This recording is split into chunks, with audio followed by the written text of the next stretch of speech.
Hello and a warm welcome to TBC News. Our top stories. Dr. Samia directs farmers to be vigilant.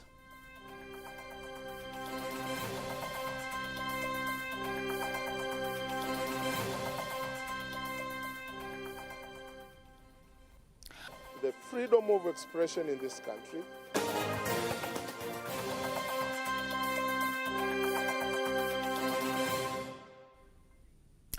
Good evening, I am Faida Ngaga. You can also follow us live via our YouTube channel, TBC Online. Also, get all the latest news through our Instagram, Facebook, and Twitter pages at TBC Online. President Dr. Samia Suluhu Hassan has directed farmers to be cautious when selling their crops this season to avoid food shortage looming around the world. Dr. Samia has given the directive while inaugurating the Sukuma Tribe Cultural Festival known as Bulabo in Mwanza. President Samia urges the chiefs to be at the forefront to promote and preserve the customs and traditions of various tribes to build a responsible and patriotic society. It's a report by Moses Matthew, read to you by Dodua Mohammed. Sukuma Culture Festival. The festival, which brings together locals and Christian activities, is held every year at the Bujora Sukuma Tribe Museum Culture Center in Magu District, Mwanza region. Dances and songs in the Bulabo Festival makes it easier to convey messages to educate, criticize, warn, and the security of our country. Cultural groups from various areas including Mwanza, Geita, Shinyanga and Simiyu compete fiercely to show each other who is the best. A natural quitter is a rebel when he acts without moderation. So let's not forget our origin. Our culture and traditions are important, and our chiefs have been doing a great job. Thousands of people from inside and outside the country are attracted to the Bulabo Festival, which is specifically for celebrating the harvest season. The festival has been officiated by President Dr. Samia Suluhu Hassan, who has appointed the chiefs to be at the forefront to build responsible societies. The Swahili say, you leave the tradition, you become a slave. If we do not respect our traditions and customs, they will be lost. I would like to give my opinion to others about making deliberate efforts to respect their traditions, and here I commend the efforts made by the Cultural Center of the Sukuma Bujora Museum, and I congratulate them. President Dr. Samia Suluhu Hassan has directed farmers to be cautious when selling their crops this season to avoid food shortage looming around the world. Sell food outside the country. Food should remain inside for our consumption. When famine arrives, Tanzania should be well prepared. In other news, President Dr. Samia Suluhu Hassan has made a minor reshuffle of deputy permanent secretaries in her government. Dodua Mohammed has more. President Dr. Samia Suluhu Hassan has appointed Engineer Rogatus Hussein Mativila as Deputy Permanent Secretary. Mativila was the Chief Executive of the Tanzania Road Agency, TANROAD. According to the statement issued earlier today by the Director of Presidential Communications, Zuhura Yunus, President Dr. Samia has named Engineer Mohamed Besta as the new Chief Secretary. Furthermore, the head of state has appointed Benedict Wakuliamba as the Deputy Permanent Secretary in the Ministry of Natural Resources and Tourism. Wakuliamba is taking over from Anderson Mutatembwa, who has been transferred to the Prime Minister's Office, Policy, Parliamentary Affairs and Coordination as the new Permanent Deputy Secretary. Dr. Samia has also named Engineer Amin Mcharo as the new chairman of the Advisory Board of TANROADS. The appointment is effective from June 12, 2023. Thank you very much, Lulua Mohammed. The President of Zanzibar and the Chairman of the Revolutionary Council, Dr. Hussein Ali Mwinyi, acknowledges the Korean government for its efforts to support Tanzania, including Zanzibar, on various development issues, especially in the blue economy sector. Dr. Mwinyi made the acknowledgement in the State House in Zanzibar when he met and held talks with the head of the Korean Maritime Institute, Dr. Kim Jong-duk, who is in the country to attend Africa Fishing Conference, which will involve the institute and all the countries of the Indian Ocean. Apasya Ringo has more. The President of Zanzibar and the Chairman of the Revolutionary Council, Dr. Hussein Ali Mwinyi, says he believes that the fishing conference will empower more citizens to improve their livelihood, and it is a good opportunity for the prosperity of the fishing industry in Zanzibar. Tanzania, we are looking to develop this sector. It is not very much developed, but we know the opportunities are huge. So we are looking forward to develop this. From fisheries point of view, from deep sea fishing, we, as you know, Tanzania, we've got very large EEZ and land.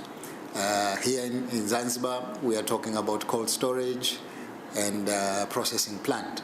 He adds that Korea collaborates with Tanzania, including Zanzibar, especially in fisheries and other development issues, hoping that the meeting will improve even other existing cooperation. Apart from tourism, which contributes about 30% of our GDP, we know the opportunity is to make sure that we develop this sector. We know Korea is very developed in this aspect. We want to learn from your experience. We want to be part of the discussions that you are going to have through the forum and beyond the forum to make sure that you support us in developing this sector. On the other side, Dr. Kim Jong-duk says the goal of the conference between Korea and Africa is to increase cooperation and exchange experiences on marine resources, including the fishing industry. Korea is now initiating K-Ocean Economy initiatives. It is main concept of this is how can we take more sustainable way of ocean economies in the future. Speaking at the event, the ambassador of Tanzania in South Korea, Ambassador Togolani Mavura, praises Dr. Mwinyi for the great success achieved in the marine resources, including the fishing industry and development of industries to process marine products. The idea, ever since I went to Korea, was to see how we can learn for this fifth maritime power in the world, but also has many big companies which are top class and very ethical as well. One good thing about Korea in fisheries is that country that are there to international norms and standards. Services Act 2016 today, where the Minister for Information, Communication and Information Technology, Nape Nnauye, insists that the amendment community to reassess Tanzania's ranking pertaining to freedom of speech. I would like to give special thanks to the international community for their participation on this process of having the proposals to the House, and today the Parliament has endorsed. But I would wish to request them, especially those international organizations who are dealing with doing the assessment of the freedom of expression of the country, the freedom of the press, but also the democracy status, to now use the updated information of what we have done administratively, but also legally, to strengthen the democracy, freedom of expression, but also freedom of the press. Giving their remarks on the passed amendments, some of the lawmakers and media practitioners expressed their opinions on the amendments made. I would like to congratulate the government specifically for the section that was giving exclusive power and right the Director for Information regarding the advertisement. The previous section was giving power and authority to the Director to coordinate the advertisement for the media. In this section, the amendment that has been done, now this power has been taken out from the Director of Information So everything will be coordinated by the media houses themselves. Media stakeholders had presented 21 issues that they wanted amended. And today, the government has come up with almost 10 of them have been given a green light. And others are still on the discussions. And I think the government has heard what the stakeholders have been touting for quite a long time. Among amended articles of the Act are Article 50 to Article 64, which aim at reducing penalties and eliminating criminal-related offences. Let's have a look at other stories. The government has officially opened Tanzanian embassy in Vienna, Austria. Speaking during the launch, the Minister of Foreign Affairs and East African Cooperation, Dr. Tbcnews, says the opening of the embassy in Austria is a great step to improve bilateral relations between Tanzania, Austria, and all other United Nations institutions in Vienna. Lulua Mohammed has more details. Minister of Foreign Affairs and East African Cooperation, Dr. Tbcnews, says that Tanzania and Austria continue to benefit from the good relations between the two countries in the areas such as education, health, business and investment, tourism and infrastructure that have contributed to economic development for both sides. She takes the opportunity to call on the international community to continue to cooperate to maintain peace and security, fight corruption and illegal drug trade. For decades, Tanzania and Austria have continued to enjoy excellent bilateral relations and cooperation in a number of areas that contributes to socio-economic development of our economies for the benefit of. Will provide council services and thus facilitate movements from Austria to Tanzania for various purposes, including official trips, business trips, and for diasporas. The government of Tanzania appreciates the relations and cooperation with all of you as we jointly push forward our common agenda in promoting peace and security efforts for sustainable development. May we therefore continue working together for our mutual benefit.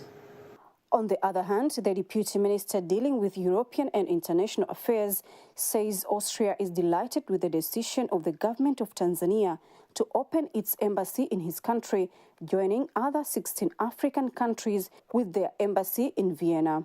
He further promises to support Tanzanian embassy. Every single year, thousands of Austrian tourists enjoy Tanzania's abundant wildlife, as well as the beautiful coastline and islands with serene beaches and rich cultural heritage. Mount Kilimanjaro, or the roof of Africa, is a popular item on the bucket list of many Austrian alpinists.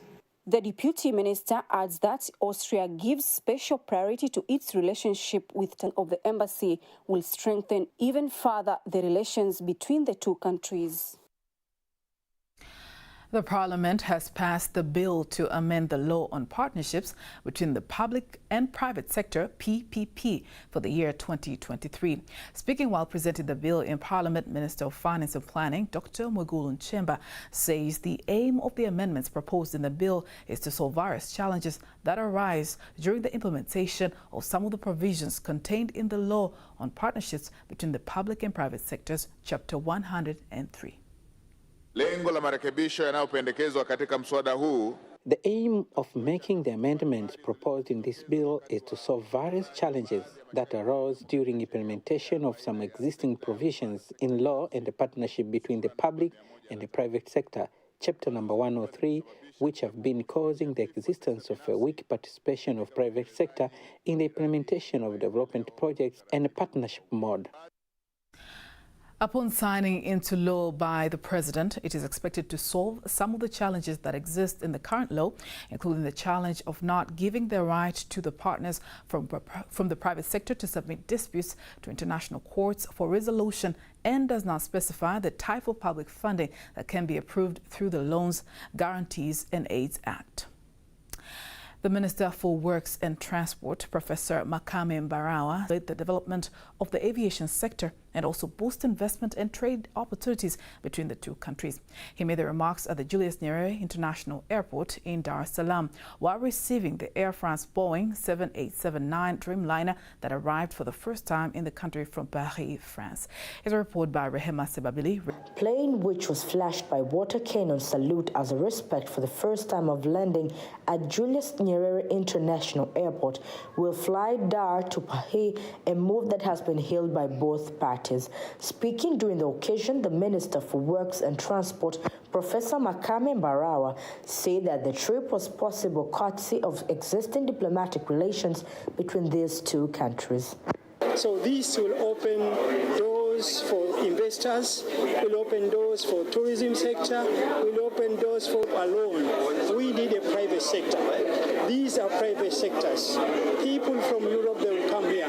People from Paris, they can come here. People from US, they will come very easy using Air France. So for us as a government, for us as in charge for the sector, we are so happy to see this opportunity, and we're going to give us the support for Air France to make sure now that now we've got 3 flights a week. We want to go up to 6 flights a week. The French ambassador to Tanzania, Nabil Hajlui, said that the reciprocal flights will stimulate and boost tourism and trade between the two countries, with statistics depicting the staggering number of 100,000 tourists visiting Tanzania from France. A destination for the tourists, more business size, of course. And we also hope that Tanzanians will come and visit more France. No excuse now to not come and see Paris. We are going to have the many events. The Olympics next year. It will be a very good occasion for many friends from Tanzania to come and visit. My message is really that the doors are open from both sides for French to come here and partner and visit, and also from Tanzanians to come and see France and partner with their friends from French side. Air France will be flying 3 times a week, serving both inbound and outbound passengers at the airport. The government of China, in collaboration with the United Nations Educational, Scientific and Cultural Organization, UNESCO, has launched a 3rd phase project to support young people in 6 countries, including Tanzania, to pursue technical education. Here's a report by Eva Sindika. China funds and trust Phase 3, the enabling the technical education and being in the position to employ themselves. Also, the project will improve relations between students, the private sector and the government. Na mradi huu kama nilivyosema unajikita kwenda kuleta suluhu. This project focuses on bringing solutions to the labor market. So we're looking at curricula in higher education to see how they will be able to provide university students with knowledge on issues of the 21st century, such as providing solutions to problems, creativity, being able to be self-employed, and also adapting to changes in the world, for example, artificial intelligence. It is important for students to acquire skills when studying technical subjects at universities. The project officer from UNESCO headquarters, Kin Ling Kong, elaborates that last year the project was able to reach 9,000 young people from various colleges. Digital transformation process in this country, and a partnership between university, industry, and also the government, so that we have all the stakeholders working to create an enabling environment for the youth to thrive and for youth empowerment specifically. The 6 countries that benefit from the project include Tanzania, Uganda, Senegal, Cote d'Ivoire, Ethiopia, and Gabon. Now, before we wind up our local news tonight, let us have a look at today's exchange rates according to the Bank of Tanzania, BOT.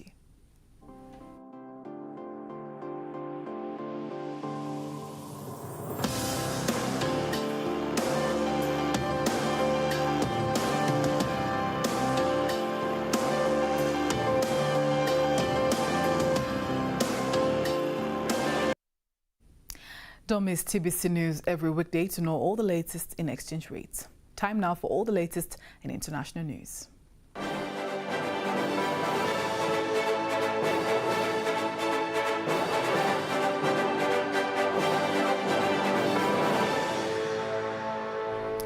Now let's have a look at international news compiled by Ramadan Mpenda and read to you by Apasia Ringo. At least 100 people are believed to have been killed in an accident on the River Niger in Nigeria after the boat capsized. Police in Nigeria have said the boat was carrying wedding guests who were returning to Kwara State from a ceremony in nearby Niger State, both in central Nigeria. Also, police are yet to confirm how many people were on board, which was reportedly overloaded, and the search and rescue operations are still ongoing. Meanwhile, the Nigeria's new president, Bola Tinubu, has signed into a law a student loan bill, a first of its kind in the country that offers financial support for poorer students in higher education. Local students in tertiary institutions such as universities, colleges, and polytechnics will now be able to easily get interest-free loans from the Nigerian Education Loan Fund to cover tuition fees. In November 2022, the Nigerian Parliament passed the legislation seeking to establish a national education bank to offer loans to students. The bill was introduced in 2016 by Mr. Tinubu's Chief of Staff, Femi Gbajabiamila, when he was the Speaker of the Nigerian House of Representatives. South Africa's governing political party, African National Congress, ANC, said it has expelled former Secretary General Esma Hashule after he was found guilty of misconduct and violating the party's constitution.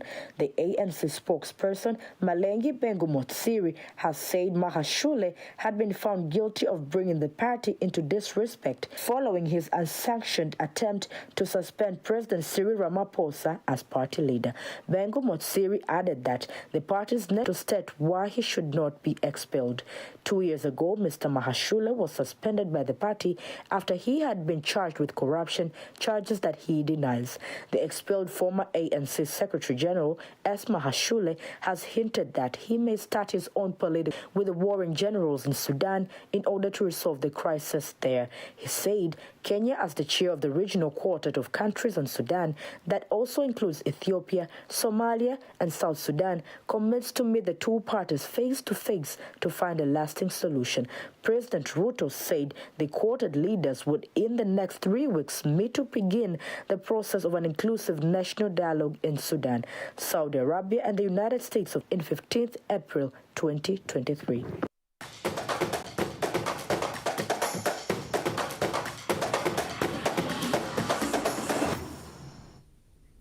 And in sports news, the Executive Secretary of the National Arts Council, BASATA, Dr. Kedmon Mapana, says that they plan to set specific guidelines that will promote artworks of artists to reach international levels next year. Speaking to TBC News in Dar es Salaam, Dr. Mapana says the big plan of the Council for the financial year 2023-2024 is to set ethical guidelines that will help artists to create artworks that promote national values.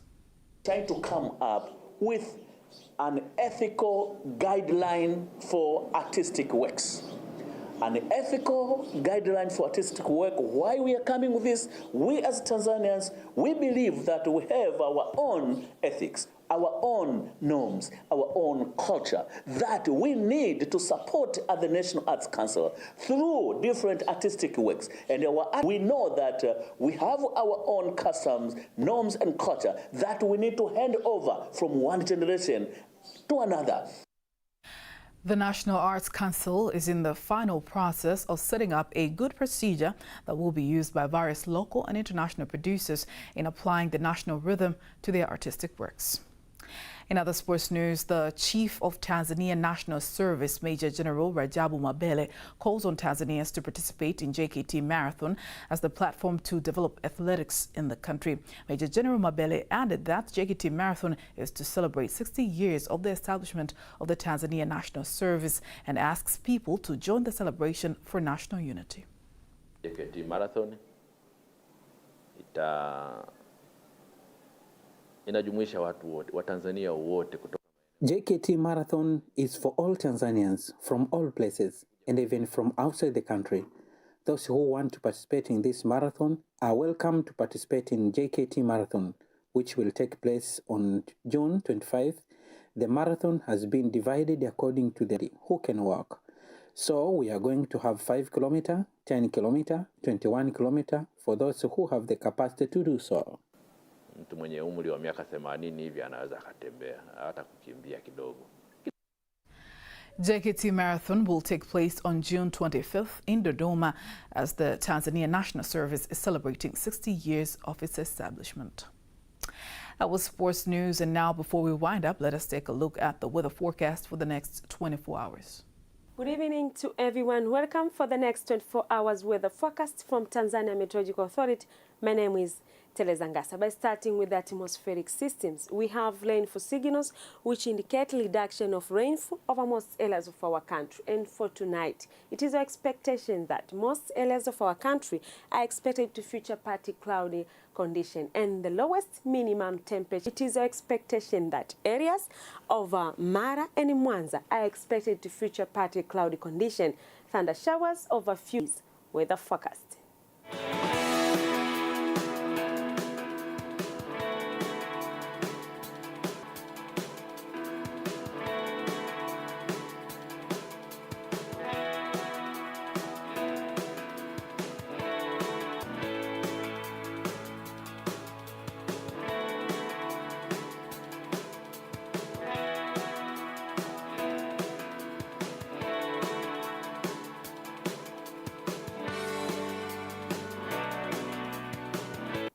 Thank you for joining us. Bye-bye. And that's it for tonight. Thank you very much for watching. I am Faida Ngaga. Good night.